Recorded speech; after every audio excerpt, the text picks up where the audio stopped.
তো বস, আজকের এই ভিডিওতে আমরা একটা টিজার, একটা ট্রেলার এবং কয়েকটা আপডেটস দেবো। তো চলো আজকের ভিডিও শুরু করা যাক। প্রথমে কথা বলবো হচ্ছে আমরা ডিসির টাইটেল টিজার নিয়ে, যেটা গতকাল ড্রপ করা হয়েছিল। এটা নিয়ে কথা হয়নি, তবে এই টাইটেল টিজারটা আমার বেশ ভালো লেগেছে। প্রথম কথা হচ্ছে যেরকমভাবে এটাকে প্রেজেন্ট করেছে এবং অনিরুদ্ধের মিউজিক, সেটা মানে এখন অ্যাডিকশনের মতো হয়ে গেছে।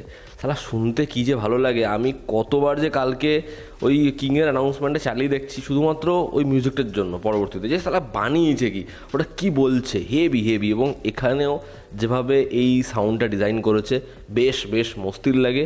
এবং যেভাবে এখানে লোকেশকে প্রেজেন্ট করেছে, আমি জানি না এরপর লোকেশ তার পরবর্তী ছবি কী আসবে, কবে আসবে, মানে পরিচালনায়।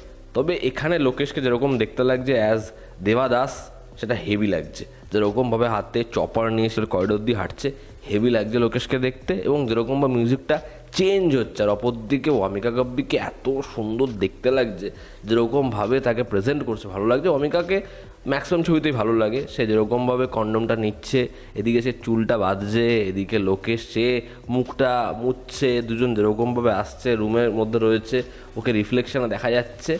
এরপর দুজন ইন্টিমেট হবে, তার আগেই ডিসি টাইটেলটা পড়ে। এবার দেখার এখানে গিয়ে দুটো ক্যারেক্টারের নাম দেবাদাস, চন্দ্রা, এই রেফারেন্সটাকে কীরকমভাবে আনে দেবদাসের। এবং ছবিটার মধ্যে কি ট্র্যাজেডি সেরকমই থাকে না, এই ছবিটা ব্যাপক ব্রুটাল অ্যাকশন এবং তার সাথে রোম্যান্সও আমাদের দেখার ছবিটা হয় কেমন। তবে আপাতত এই টাইটেল টিজারটা আমার ভালো লেগেছে, দেখার ছবিটা হয় কেমন, লোকেশ সে কেমন অ্যাক্টর। পরবর্তী যেটা বিষয় সেটা হচ্ছে আজকে দ্য একাডেমি অফ ফাইন আর্টসের ট্রেলার ড্রপ করা হয়েছে। ট্রেলারটা আমি দেখলাম এবং ট্রেলারটা আমার মস্তির লেগেছে। এর আগে যখন ছবির পোস্টারটা ড্রপ করা হয়েছিল, পোস্টারটা তো হেভি বানিয়েছিল, যেরকমভাবে তারা ট্রিবিউট দিয়েছিল হচ্ছে ট্যারেন্টিনোকে। এখানেও এই ছবিটা একটা পাল্প থ্রিলার এবং আপনারা ফ্রেমস দেখুন, আপনারা যেরকম ধরনের ডায়ালগ, যেরকম ধরনের সিকোয়েন্স স্টেজ করেছে, যারা ট্যারেন্টিনোর ছবি দেখেছে তারা বুঝতে পারবে যে পরিচালক কীভাবে ট্রিবিউট দিয়েছে। এবং আমাদের এখানে পাল্প কাজও তো হয় না, ঠিক আছে, সেখানে এরকম একটা কাজ এত এরকম একটা কাজ, এরকম ফান। তুমি এখানে আর্টিস্ট যারা হচ্ছে ক্রিমিনাল, তারা একটা অপরচুনিটি পাচ্ছে 20 কোটি টাকার ডাকাতি করার। এবার সেটা করতে গিয়ে একটা মদের বোতল যেটা দরকার সেটা হাফিস হয়ে যাচ্ছে। এবার এক এক করে এক একজনকে কোচাচ্ছে। এবার কিভাবে এরা এই 20 কোটি টাকা সেটাকে আবার ফেরত নেবে এবং এই মদের বোতল উদ্ধার করবে, আর আলটিমেটলি কে বেঁচে থাকবে, তার কারণ হচ্ছে এরা প্রত্যেকে হারামি। তো এটা জানতে হলে আমাদের 14ই নভেম্বর অবধি অপেক্ষা করতে হবে, সিনেমাটা তখন আসবে। একটা হিউজ কাস্ট, রুদ্রনীল ঘোষকে যা লাগছে, পায়েলকে যেরকম লাগছে এবং যেভাবে তাকে প্রেজেন্ট করেছে, যেরকম তার সংলাপগুলো হেভি লাগছে আমার।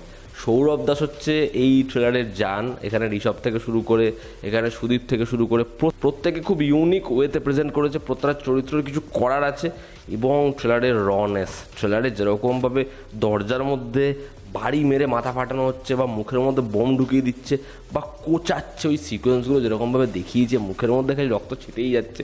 এবং যখন ওই গানটা আসে, চুরি ছাড়া কাজ নেই, আমার ট্রেলারটা মস্তির লেগেছে, ভালো লেগেছে। দেখার ছবিটা হয় কেমন। এবং পুরো ট্রেলারে তারা খুব সামান্য কিছুই রিভিল করেছে এবং এই চরিত্রগুলোর যে ওয়ার্ল্ডটা সেটা কীরকম ম্যাডনেসে ঠাসা, শুধুমাত্র সেটা রিভিল করেছে। দেখার ছবিটা হয় কেমন। এবার যদি আমরা আপডেটসে আসি, স্বার্থপর ছবিটা কোয়েল মল্লিক স্টারার, সেই ছবিটা খুব ভালো হয়েছিল। সেই ছবিটার 1 সপ্তাহের প্লেক্স কালেকশন এসেছে। সেই ছবিটা 1 সপ্তাহে প্লেক্সে অ্যারাউন্ড 30 লক্ষ টাকার ব্যবসা করেছে। এটা কিন্তু টোটাল কালেকশন নয়, এটা শুধুমাত্র প্লেক্স কালেকশন। প্রথম সপ্তাহে প্লেক্স কালেকশন হিসাবে আমার মনে হয় এই কালেকশনটা বেশ ভালো। এবার এই ছবিটার কালেকশন এর থেকেও আরও বেশি হতে পারতো। তবে এই ছবিটা কিন্তু নিজের শুরুর দিন থেকেই খুব ভালো যে অডিয়েন্স পেয়েছে এমনটা নয়। ছবিটা ওয়ার্ড অফ মাউথের দরুন নিজের 3 নম্বর 4 নম্বর দিন থেকে জাম্প এনেছে এবং ছবিটার এখনও রেসপন্স কিন্তু বেশ ভালো। দেখার সেকেন্ড উইকে কালেকশনটা কতটা মেনটেন থাকে। এবং আজকের অন্তিম যেটা আপডেট সেটা হচ্ছে প্রভাস এবং সন্দীপ রেড্ডি বাঙ্গার যে ছবিটা, যে ম্যাসিভ কোলাবোরেশন, সেই ছবিতে প্রভাসের এবং তৃপ্তি দিমরির একটা নিউড সিন রয়েছে, যেরকম অ্যানিমেলে ছিল ঠিক সেরকমই। এমনটাও শোনা যাচ্ছে অ্যানিমেলের মতো একটা ইন্টিমেট সিন কিন্তু এখানে নয়, এখানে বেশ কিছু ইন্টিমেট সিন রয়েছে। দেখার সেটাকে কীরকমভাবে প্রভাস এবং তৃপ্তি প্লে করে সেটা দেখতে কেমন লাগে। তো এই ছিল আজকের লেটেস্ট আপডেটস এবং এই টিজার ট্রেলার নিয়ে আলোচনা। তোমরা যারা দেখেছো তোমাদের কি অপিনিয়ন জানিও, জনতা আমাদের পাশে আছে। আবার দেখা হচ্ছে, টেক কেয়ার।